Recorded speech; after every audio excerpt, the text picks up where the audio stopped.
Good morning, good morning, good morning. Welcome to another edition of Let It Be Known. Of course, I'm your host, Stacy Brown.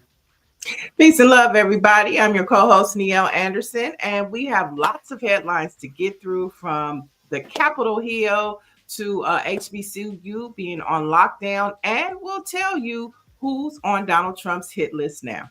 Oh, gosh. It's probably not Diddy.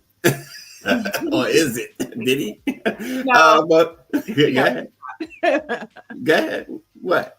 No, I was just going to say it's not Diddy. It is actually a diversion from Epstein, but Yeah, that's all. That's what it comes down to. Even him mentioning yesterday that Diddy's folks called him for a pardon. All of that is a diversion. Yeah, that wasn't the question. That wasn't the question. And all of the media picked up on that soundbite. But the question that Caitlin from CNN was pressing was he going to pardon Maxwell? Of course, because the Supreme Court denied her request for, I guess, another trial. So she's in prison now pretty much for the rest of her life. And she kept pressing him. And instead of addressing the question, he acted like he didn't know what was going on. And the first thing that popped in his mind was Diddy. And of course, everybody was in the headline. And it's just I was like, he did it again. He did it again.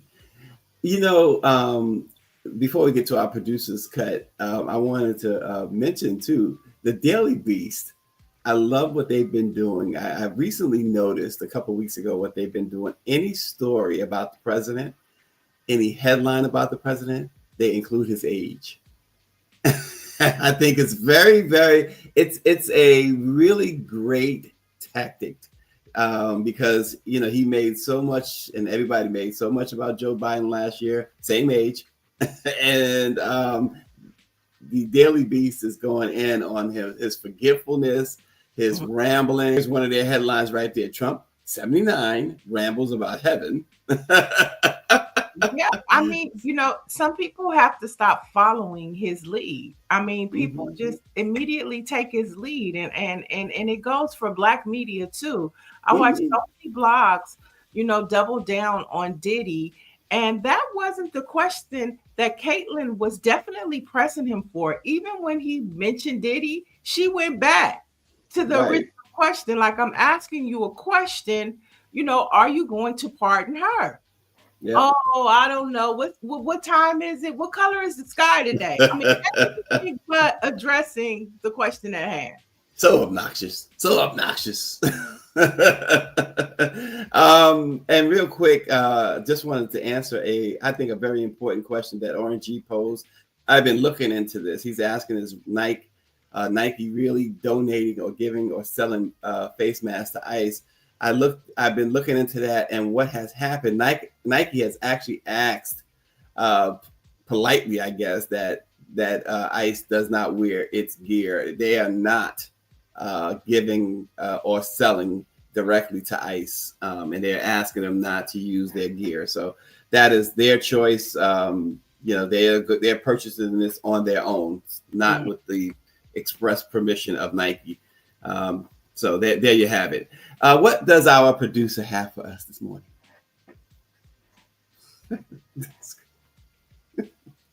Can you tell us what happened?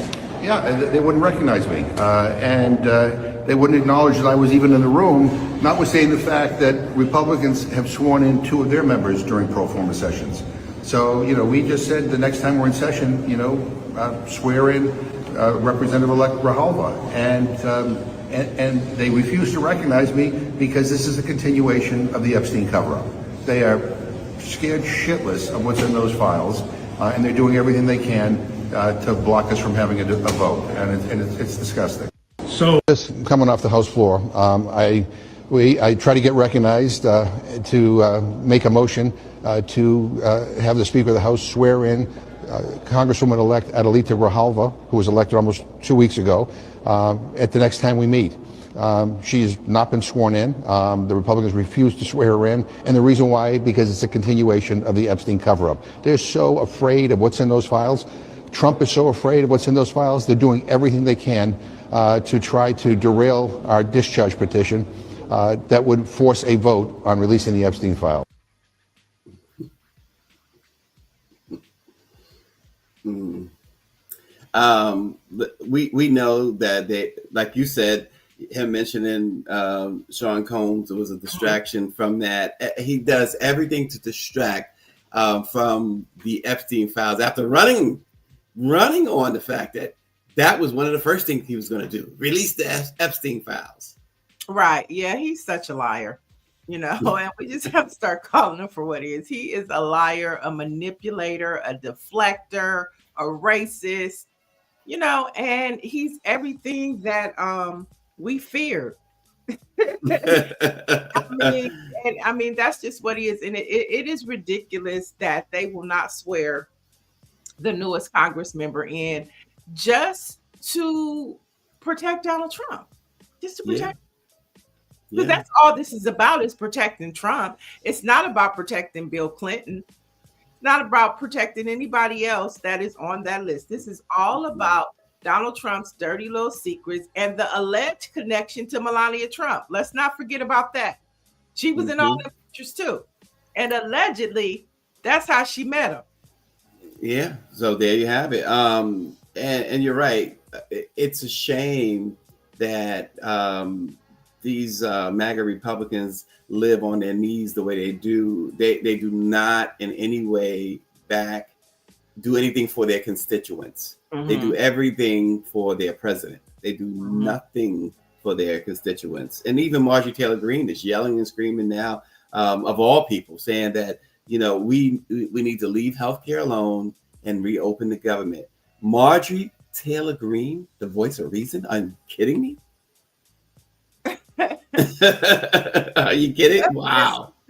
I mean, hey, we need it, girl. Yeah, girl. You're not invited to the cookout, but no, never will be. But we might let you come to church. Y'all let her in your church for real? Everybody need prayer. Oh my gosh. What did Suge say to her daddy? See, daddy, sinners have souls too. Come on back to church. Dr. Marilyn says, is the network still fact checking his lies? The networks are in his pocket. In fact, look what happened just now with Paramount and CBS. They have turned it over to MAGA folks totally now. Fact checking is gone, and we know that Meta got rid of it. When he first got back in office, they said we're not fact checking anymore. Yeah, that's Only thing that they do is they shadow ban you when you say something about him. Yeah, they do. Well, that's where it's at. So it's the Black press and independents, some independent media that you can really look to for facts. Because even some of this so-called independent media they have at the White House, folks. Oh no, those are all, and the reality is some of those people might not even be affiliated with forces. They're not. You know what I'm saying? Just like the people in ICE. They're not real ICE detectives. I was having a conversation with somebody yesterday. You can tell by how they apprehend people or try to detain people that they have no training and no skills. And it looks like John Boy from the Klan in Alabama. Okay? They are not John Boy trained. I watch one person slide and slither out of their hands and twirl around and run away. Slide and slither. Yeah, slide and slither. They was trying to hold him, and then the people were like, "Leave him alone. What's your badge number?" And they was trying to hold him, and he just did something like this and ran away. And they got in their unmarked vehicle and drove off. They're doing some diabolical stuff too. These people who call themselves ICE. They're attacking. They are allegedly making phone calls in Chicago. They're jamming up the 911 system to occupy Chicago police while they do their dirt. Right. And I mean, they have on white t-shirts and jeans and masks. It's an all-out. That's no ice vest, no nothing. Just a white t-shirt, a mask, and jeans. It's an all-out war on America and American citizens, and the war against American citizens is headed by none other than the United States president. Isn't that something? And he has now said that if the courts continue to go against him, and if the mayors and governors continue to go against him, he's going to declare martial law, and he's going to send the military all over the United States into these cities. That's the intent from day one. The intent from day one. That was his right.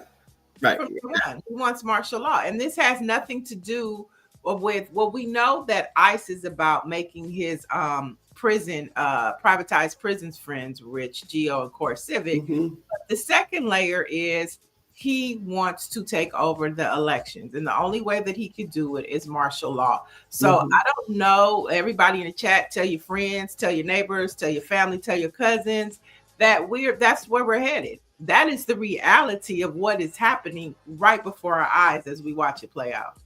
And the thing about it is, this was predictable. It's been predicted. It was predicted before he even took office that this is what was going to happen, that he was going to ultimately declare martial law. The only surprise is that he's doing it immediately. He's doing it so soon.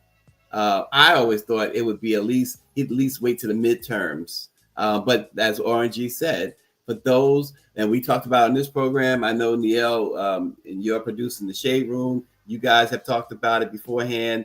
Project 2025. It's all part of Project 2025. Well, see, they're past Project 2025. They're on Project Esther now. And we're not even talking about that. You know what I'm saying? And we pretty much really are not talking about Project 2025 no more, except, he's implementing, he's checking the box, but we're really not talking about its impact. We're not talking about what their second phase is. I mean, they are like a machine that's oiled. And what Donald Trump did is when he got in there, he knew he had Congress. He knew he had the Supreme Court. So it's like, what do I need to wait for? I don't have to wait for the midterms. I need to move now before they get to the midterms and are able to get some type of power back. Yeah, he has said, I can do whatever I want. And Dr. Marilyn, Vice President Harris did call out every single one of these moves that he's making. She said it last year, and folks said, whatever. So here we are. Well, one of the things that she could have called out to help her cause was what's happening over in Israel and to the Palestinian people. And that was a big checkbox for the American people. And I'm talking about Gen Zers and millennials and a lot of other people. And so, she missed the mark on that. Democrats did. She talked about it, but she didn't talk about, what they're saying about, Democrats is that they always make him the villain instead of talking about what you're going to do for me. And so, in a sense, we have to really stop talking about him and start talking about the impact of what he's doing to people. And it's just not resonating. It's just not happening. Yeah, and some argue, and this argument really makes me laugh a little bit when they argue that I'm talking about certain Black folks. She didn't give us reparations, or she was somehow blocking conversation. Which really is not really the case. But if that's how you view it, that's how you view it. But to me, okay, so I can't get reparations for her, so let me go back to slavery with him. Well, I mean, but it's the point of Donald Trump knowing what a dog whistle is and her having a deaf ear, because that is another conversation that she could have addressed and talked about, because people just didn't feel heard. They say, like, even right now with Gavin Newsom, there's 16 reparations bills sitting on his desk that he has not signed. He has until like maybe next week or week after next to sign them. I mean, the things that drive your base, if Black people are your base, if Black women are your base, then why, my dog is barking, I'm sorry. Then why aren't you speaking to those issues? Reparations is a big thing for Black folks. At least acknowledge it. at least Yeah. acknowledge Sheila Jackson's lead bill, at least acknowledge what the state of California is doing, at least acknowledge So, what all these people are doing across the country. and again, I'm certainly not here to defend the vice president, the former vice president, but I remember explicitly she did vote in favor of Sheila Jackson Lee's bill. Again, for a Black person to stand up and say, well, can't get reparations for her, I might as well go to the slave master and toil under him and call it good. It's just amazingly stupid. I don't care who you are. It's amazingly stupid. And it's self-defeating. And anybody, even Trump's base, even MAGA folks, for a Black person to say he's doing good, even Trump's base are saying, this is not what we expected. This is horrible.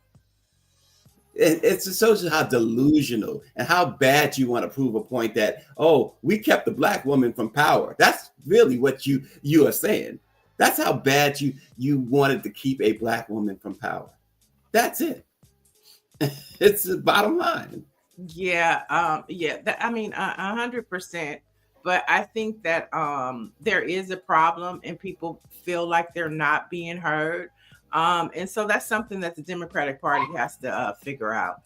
And they better figure it out fast. Folks, a teacher in Long Beach, California is under investigation after allegedly sending a racist image in a group chat.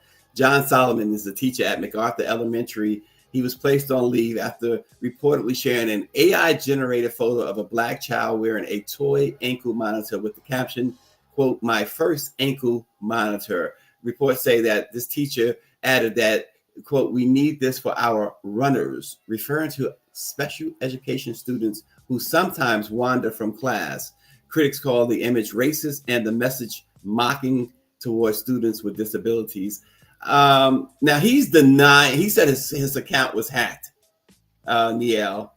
He's denying that he sent it. He said his account was hacked, but it's again the height of racism right here. Yeah, Mike went out. You're on mute. That's what it is. It's a couple of things that's happening to me. I took a little deeper dive into this story, and he said it in a group chat, right, amongst teachers. It definitely was 100% wrong, but he was talking to his colleagues, and basically, they call the special needs kids runners, right? Mm-hmm. And so it was 100% wrong. But it also was like, who leaked that info? Who did that? Who leaked that? Well, that was 100% wrong. But just think about the day-to-day interactions and how many text messages you think you get from your colleagues. How many things are put in the chat that you would never share because you know, like, oh, if that got out. So it was one of those type of scenarios. It is totally unacceptable. But I'm just saying, like, think about what you have in your group chat with your colleagues. I'm not allowing if my colleague sends me something like that, I don't find that funny. And I would let that colleague know immediately. I do not find that funny with this little Black kid with an ankle monitor talking about my first ankle monitor, as if that is the norm for Black people. That is the norm. That's what he has to look forward to. You're his teacher. Right, you're that, figuratively anyway. That's a right AI image, but you teach that age group, right? And I do not find that. I don't think he should be teaching. It's not. That might be harsh, but I don't think he should be teaching. Maybe he should have did a little white boy, but from the context of how, how they define the students, they said he was the special needs students in general they call runners. I'm not saying that it's right or wrong. Right.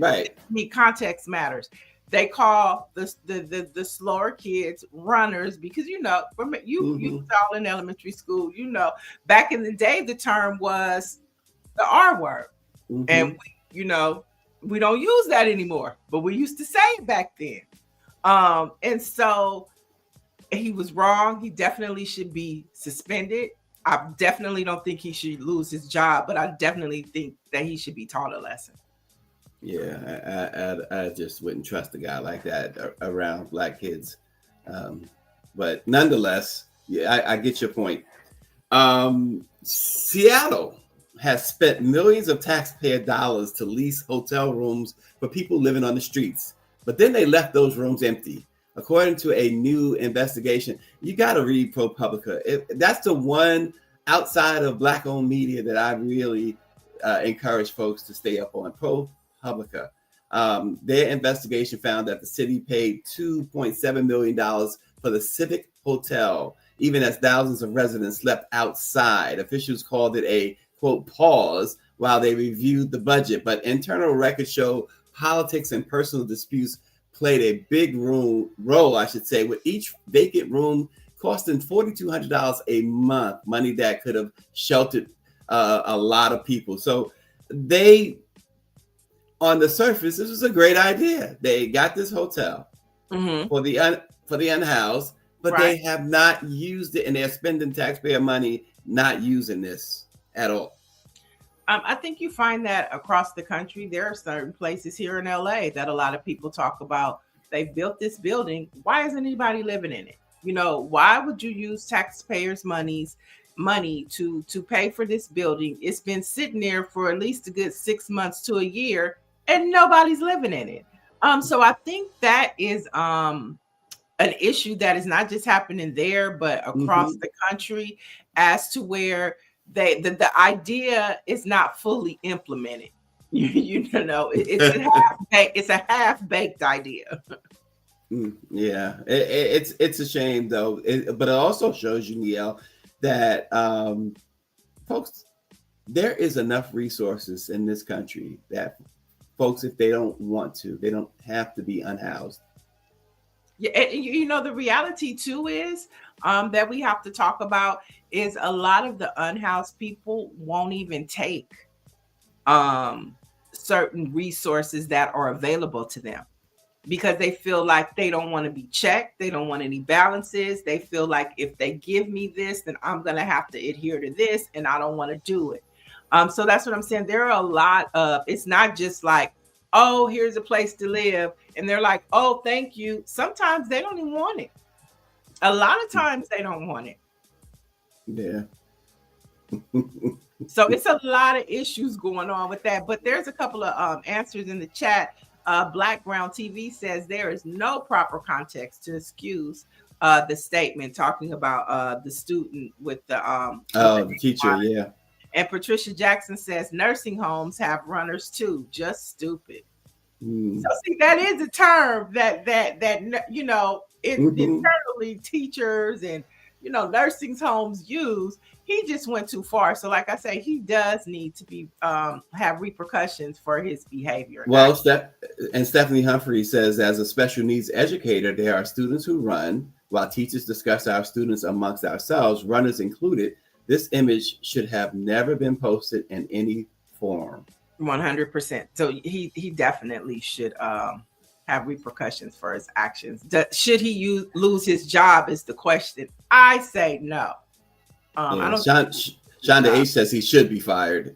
I mean, you're gonna have both sides, right? You're gonna have discipline, yes, firing, no. For some, for me, I say fire him too, Shonda. I'm with you.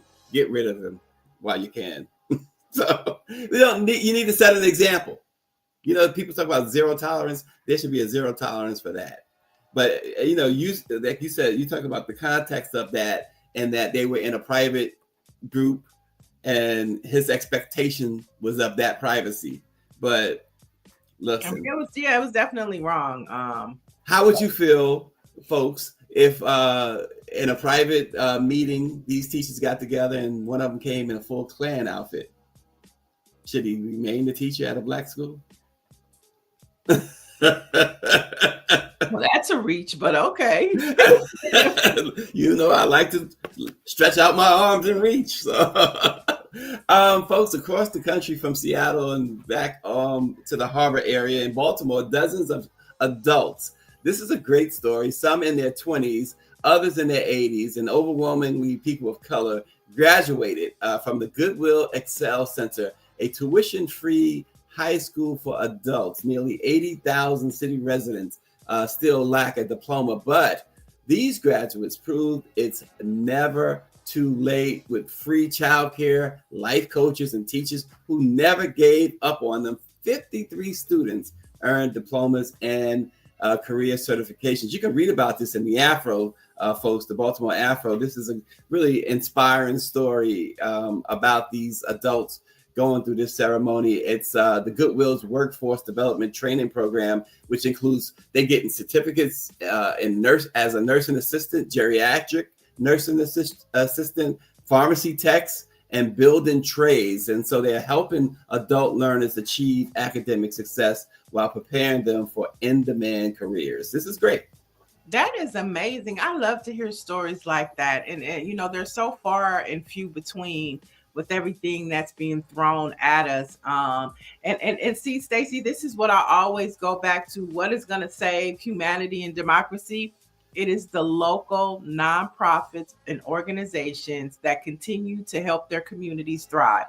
This is going to help their, this local community thrive is because they're giving individuals hope, second chances, opportunities to make their lives better. And that's what really makes this nation work, is that people feel like they have opportunity and a chance, their chance at the American pie or dream.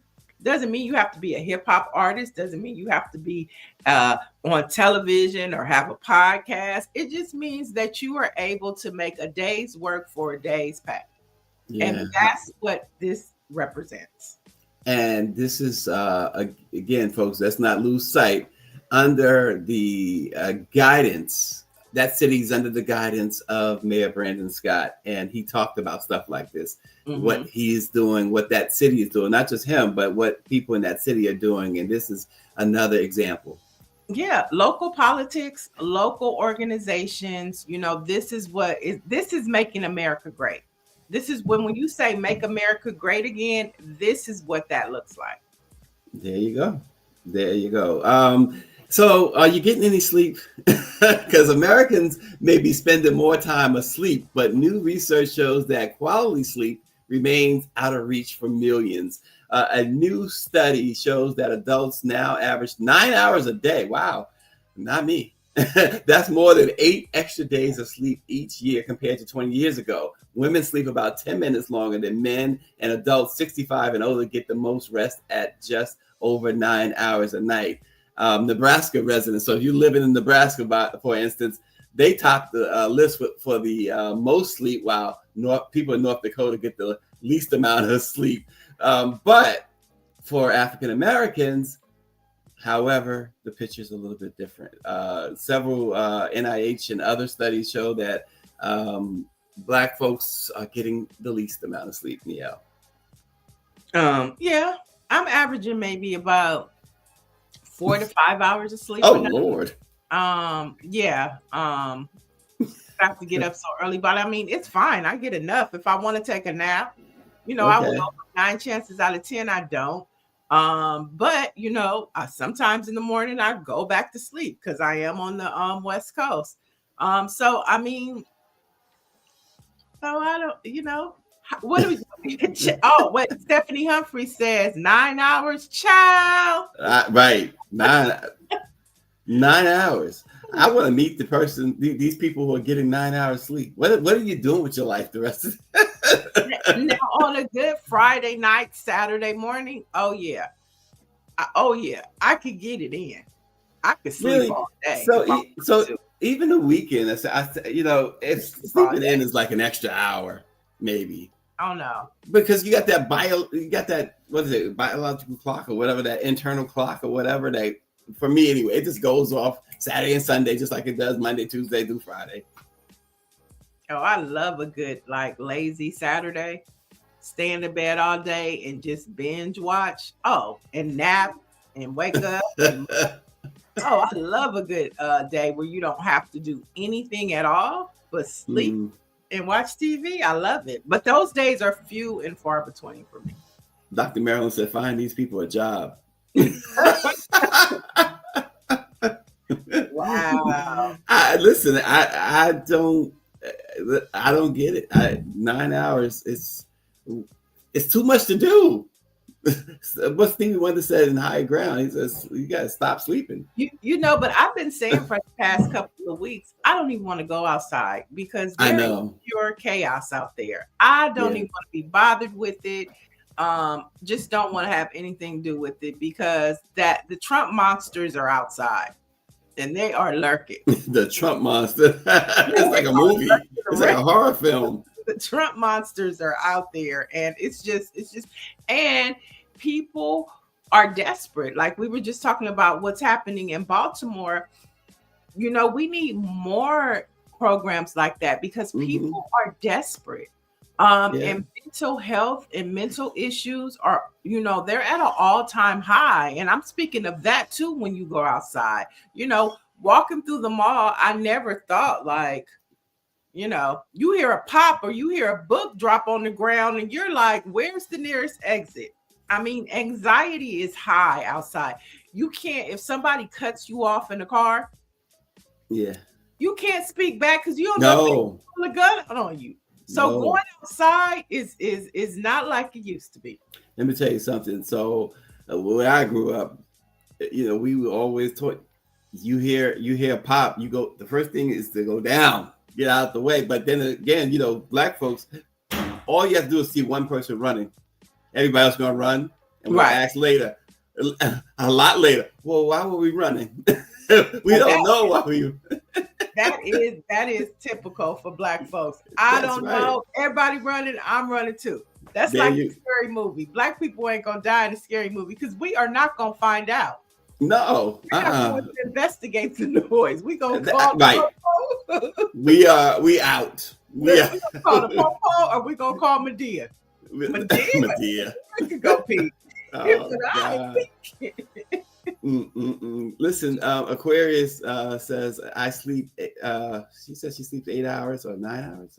A good 8 hours. And then Dr. Marilyn says one treatment she provides is CBT insomnia. And she said, I think people stay in bed for 9 hours, but not actually sleeping. And she tells me that it's called the circadian clock. Okay, not the internal or biological clock, the circadian clock.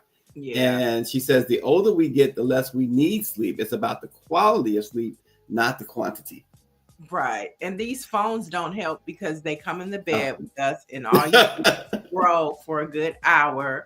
Like I was telling you, I got caught up in the Mount Everest rabbit hole. And oh my gosh. And I mean, an hour later, I saw everybody that died on the mountain. Niele sending all these clips of people falling off the mountains and people coming, they can't breathe. I mean, it's just social media. I'm going to miss TikTok. I'm going to miss it. I am going to miss it, but I will refuse to download that Israeli backed Larry Ellison, Rupert Murdoch app. I refuse to do it. Okay. Statement. But we have a few more headlines to jump into. So let's head to Capitol Hill, maybe, where Cori Bush wants to go back to Congress. And she recently launched her bid to reclaim Missouri's first congressional district. And on the Hill, Hakeem Jeffries is challenging Speaker Mike Johnson to a debate about the government shutdown. And he wants to do it on the floor of the lower chambers. And he wants it to be prime time and nationally televised. Well, no surprise there. You see that headline, right?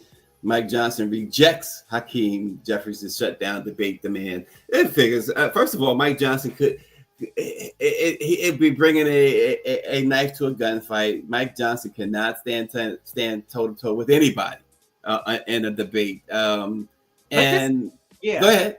No, I was just going to say, but this is a great talking point for Hakeem to continue to run with, because just because he says no doesn't mean that Hakeem Jeffries, from a communication standpoint, can double down and talk about why the Democrats and the Republicans need to have this conversation and start laying out. I mean, it's a definite. I mean, if Hakeem lets Mike Johnson shut him down, then this goes back to the point of Democrats need to figure it out, because this is a perfect way to continue to use this to say Mike Johnson, where Donald Trump would do it. Where you at? Biden, where you at? Sleepy Biden. Meet me on the floor. You know what I'm saying? Joe. Like, let's get it, Hakeem. Let's double down. He said no. Now you need to make fun of him for saying no. You know, they're saying more and more Republicans are starting to say, hey, maybe we just leave healthcare alone. Like we mentioned Marjorie Taylor Greene this time or whatever. I will say this. If Schumer and Jeffries prevail on this, I got to cut them a little slack for a change. If they are able to prevail on this, that'd be pretty shocking. So we'll see. But you're right. Him calling him out like that, there's nothing wrong with that. It's like finally showing some life, some signs of life from Hakeem Jeffries. Yeah, he needs to double down and really, push the conversation about him having this debate, because I think it is a fair debate. I think the American people should know from the people who are either stopping it or wanting to take our health care away. We need to hear from them, because Mike Johnson has been on TV lying. Oh, totally. Nobody has been checking him. He's been lying. And so let's get him and Hakeem in a room and let's talk about this bill that both of you guys are in charge of and the impact that it's going to have on the American people. Let's do it. RNG says Mike Johnson better worry about his Grindr account being exposed. And more Democrats should be talking about that too. Yeah. They should be talking about that and the Epstein files. But if I was Hakeem's communication person, I would plan for it. I would make it happen and let Mike Johnson not show up. Why not? Set the time, have the news cameras there, and go live. And if Mike Johnson doesn't show up, guess what? Me and my party, we're going to tell the American people for 2 hours how this is impacting you. Why not? That's it. I agree totally with that. Stephanie Humphrey says Stacy giving somebody some grace potentially, and that's the operative word, Stephanie. Potentially. But you're right. I think that's what folks need to start doing, making taking a stand, being bold. We got the performative 25-hour thing by Cory Booker earlier this year. This would be, to me, much more impactful than what Cory Booker had planned. I mean, obviously he wrote a book. That was his thing. But this, like you just laid out, call it and have the media come in. Why not? Make it happen. So what he says, he rejects it. Debate on shutdown on the floor Tuesday night, 7 p.m. Be there. And if Mike Johnson doesn't show up, he's more than welcome. If I was Hakeem, I would say, hey, Mike Johnson didn't have to show up. He could have sent Marjorie Taylor Greene. He could have sent such and such. But since not, guess what, American people? We're going to tell you why the bill is bad and why we can't vote for it, because it's because of you. And Hakeem, then you start laying it out. Greer says Hakeem's been looking for a good stunt anyway, so why not? Exactly. Whatever happened to that other who became Marjorie Taylor Greene's almost her enemy, the one that was at Beetlejuice playing with her husband's or boyfriend, her Democratic boyfriend's private parts?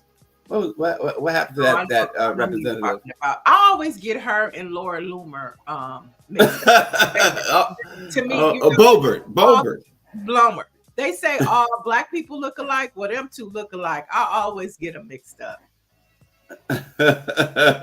Boebert, Lauren Boebert.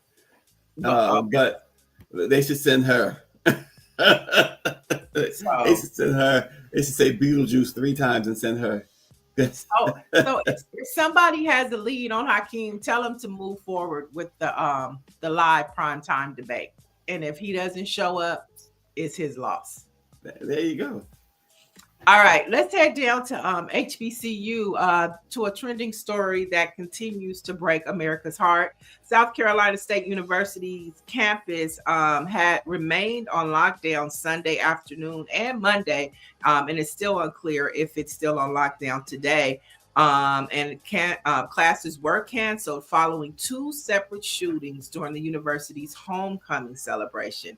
Now, since Saturday night's shooting, South Carolina has implemented additional safety measures. One person was killed and two were injured in the two unrelated shootings, according to state officials. Now, the historically Black university is located in Orangeburg, South Carolina, about 40 miles south of the state capital of Columbia. And this story right here, another story that was all over TikTok, and you actually saw video footage from the students that were filming as the shootings were happening. You heard the gunshots, saw them diving under cars, in so many different perspectives. And this was just so sad, especially at homecoming, because you have alumni there, students there. I mean, it's just such a good time. And to have this happen and have all of your homecoming festivities canceled, a young girl lost her life. So this is very tragic. Yeah, it is. And we keep seeing stuff like this on a regular basis now. And it's a shame that it doesn't get a whole lot of attention because it keeps happening on a regular basis. And it's become the norm. Yeah. That's unfortunate. Right. And it all goes back to, I saw a lot of people talking about, gun prevention, gun intervention, gun reform. And I mean, this is just another example of why it's needed. Yeah, it's been needed forever. And moving on to Louisiana, another story that is trending. Justice for Kyron Lacy, of course, is trending as the attorney released new footage showing that Kyron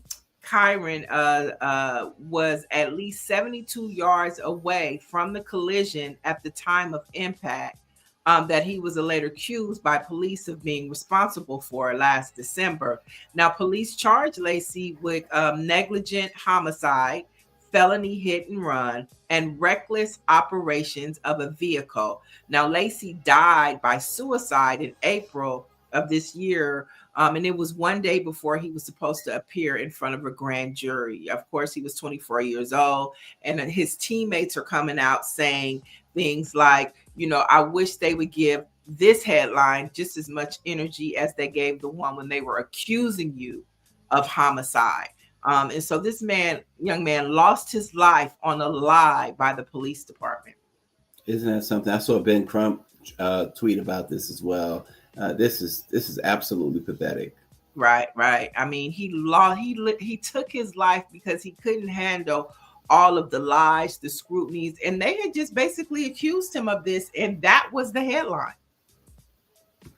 And he said, like Orange said, that cop's own body camera showed how the cop lied. Right. And when you see the video footage that they released last week, he passed the accident. Exactly. He passed it. And where was this footage when they were accusing him? And so, I mean, this is just another example of how Black people feel in this country. This happens to Black people all of the time. Just tragically, he couldn't hold out a little longer. And just think about how his parents feel. Mm-hmm. Because he couldn't handle the scrutiny, the lies, and the pressure.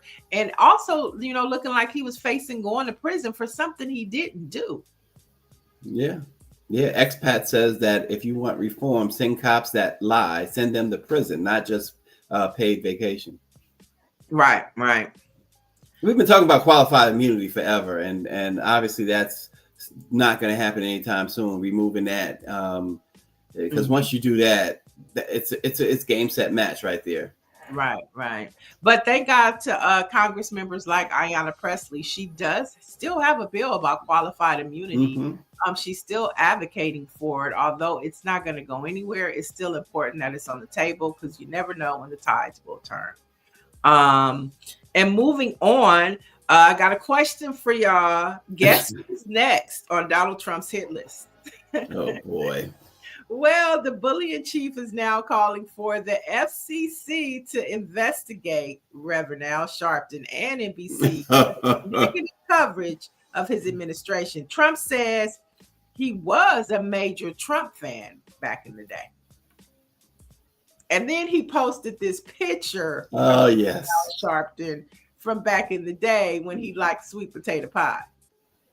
A lot of sweet potato pie. A little hog bog and all that stuff. And so it'll be interesting to see how NBC handles this, because we've known and we've seen when Donald Trump says something, people fall. Before it was two white men, Stephen Colbert and then Jimmy Fallon. Jimmy Fallon got his job back, but we don't know for how long. Jimmy Kimmel. But we don't know for how long. And so it'll be interesting to see how, this pans out.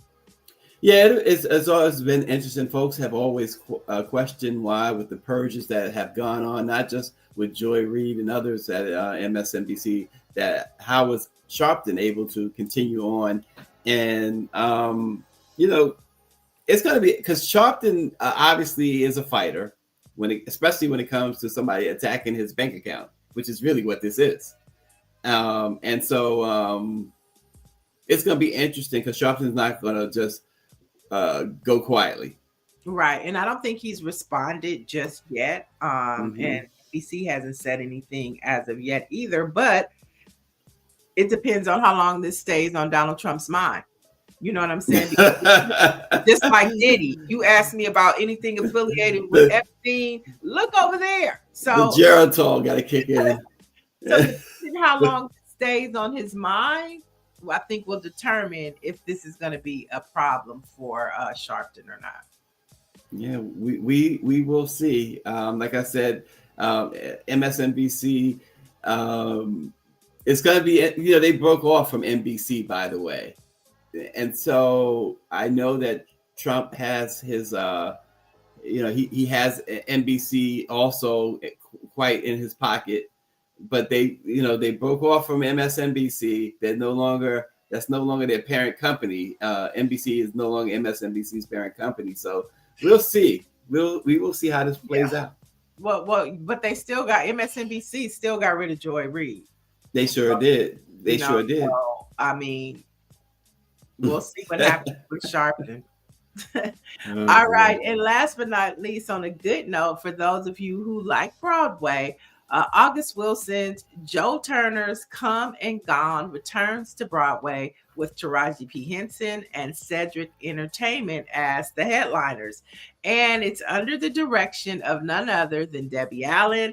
And the play has just added one of our favorite housewives, Candy Burris, to the production team.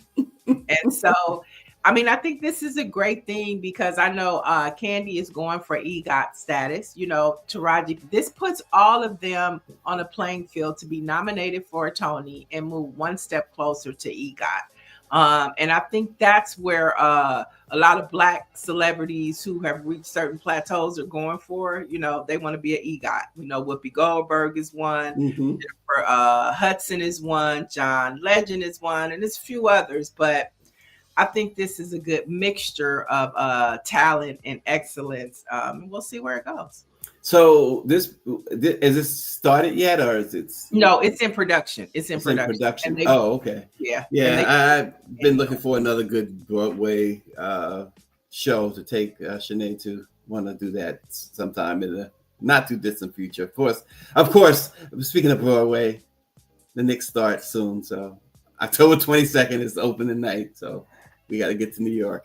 And listen, RNG is giving me a lot of grief about the Knicks, and so when they raise that championship, next June, I want RNG to. I'm gonna do a show with RNG on his SWAC network. We're gonna have RNG switch from SWAC to talk about NBA just one day, and him and I have to have a conversation. All right. And PH Expat is asking, what is an EGOT? It's an Emmy, a Grammy, an Oscar, and a Tony. There you go. So it's a great accomplishment. EGOT is a great, not many could say that they Right. have that. So Yeah. Dr. Nicole says, good for her, but I really can't see Candy winning an Oscar.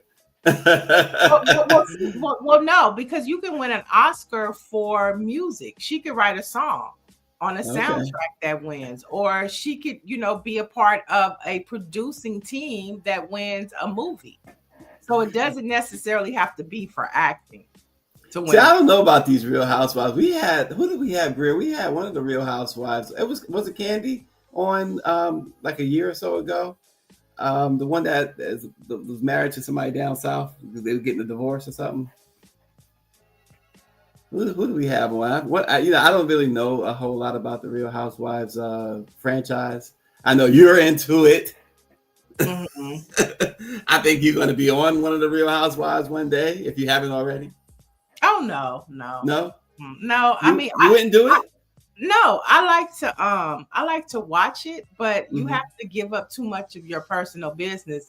Real Housewives of Potomac started on Sunday, and they were on one of the women because they said she didn't tell enough of her business, and I'm not interested in sharing my business. That's why I don't want to get into politics. I don't want nobody in my business. We want to know your business. We're gonna have to find out. You gotta run for office so we can get all in your business. I just want to serve the good people, the good Black people of America. The good Black people.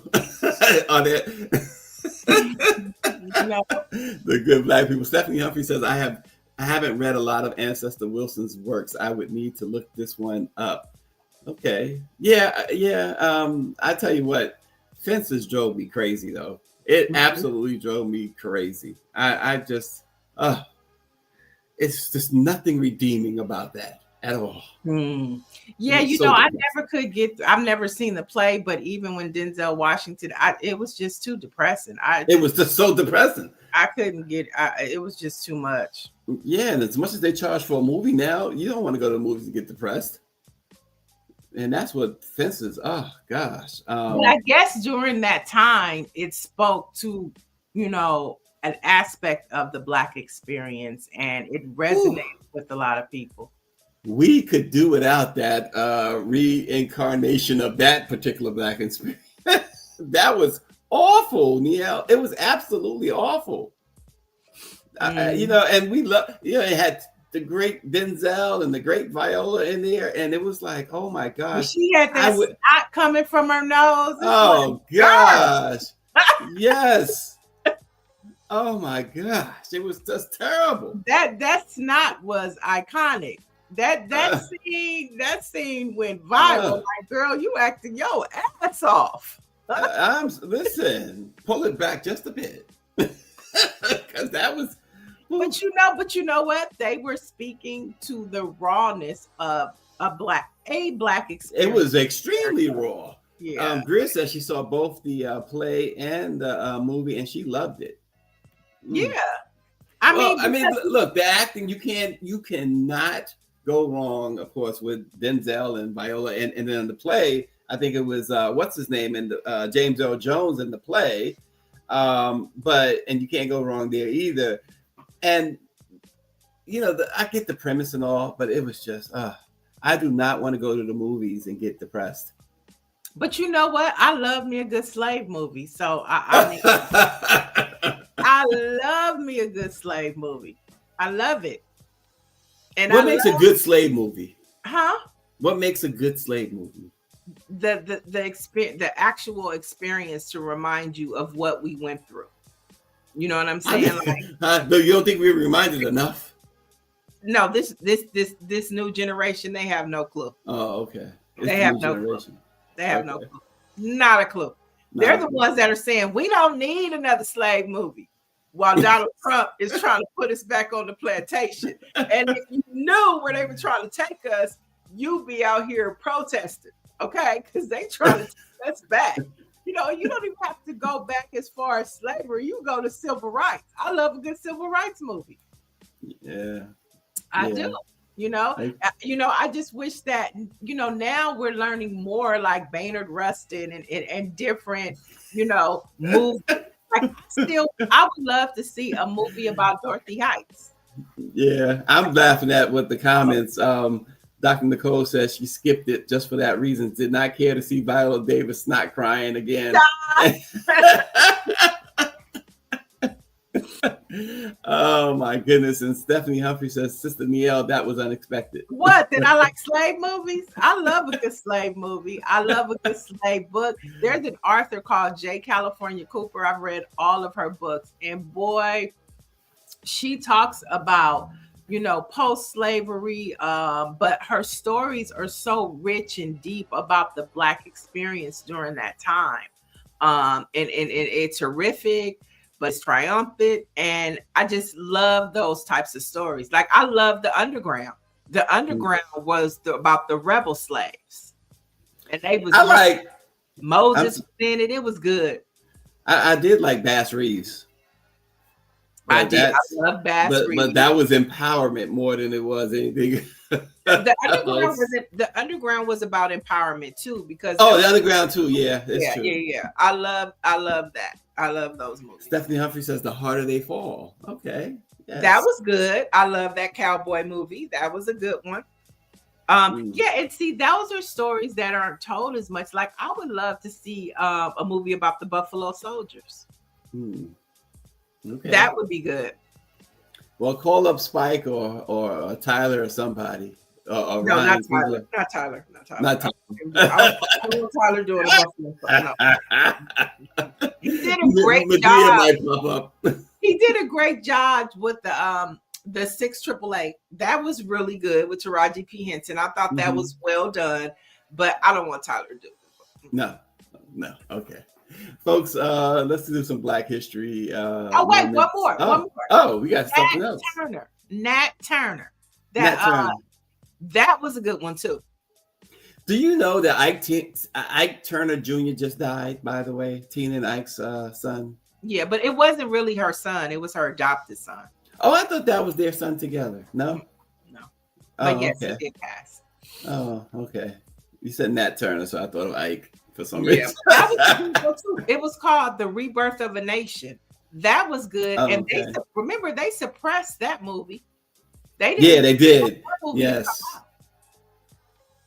So. Yeah, that's a good one. All right, folks, some Black history moments on this date. In 1963, Freedom Day happened in Selma, Alabama. It took place where hundreds of Black residents attempted to register to vote. State and local officials used violence and intimidation to suppress that effort. On Freedom Day, Dallas County Sheriff Jim Clark and his armed deputies, many he had deputized from racist groups like the Ku Klux Klan, were closely watching the large gathering crowd. And as the line grew, so did Sheriff Clark's irritation. Those attempting to bring food and water to those in line were beaten and arrested, even though Justice Department lawyers were watching from the federal building directly across the street. Doesn't that remind you of what they're doing or trying to do today? It sounds so familiar. Lest we forget, okay? That's why Black History Facts are so important, to remind us we're not so far removed from where we come from. Yep. And on a beautiful note, talking about literature and movies, in 1993, on October 7th, Toni Morrison became the first Black woman to be awarded the Nobel Prize in Literature. Now, the Nobel Committee praised Morrison on how she dived into language itself, and a language she wants to liberate from the fetters of race. We were just talking about all of that. And of course, her body of work captures the Black experience as well. And people love Toni Morrison. Do you have a favorite book? I don't. I don't either. I'm with you. I don't either. But I did love, which was very, mysterious to me, Beloved. The one that Oprah Winfrey, I think it was Oprah Winfrey and Danny Glover did. I still am trying to figure out that story. Oh, yeah. It was a lot. That got a lot of play, a lot of attention, the Beloved. So I didn't read it. So anyway, I don't do Oprah's book club. I mean, I don't either.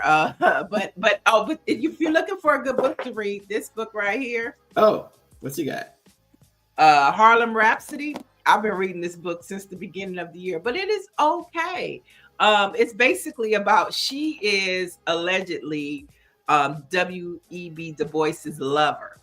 Oh. And basically it talks about how he got her at a young age from college. She came and worked at the Crisis with him. And when the Crisis first started, and she helped write the brown paper bag books, which was the book for young poets like Langston Hughes. And it talks about how she wanted to take over the Crisis.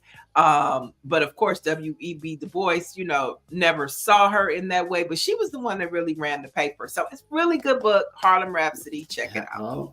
Greer says that Toni Morrison is her favorite. Paradise is her favorite Toni Morrison book.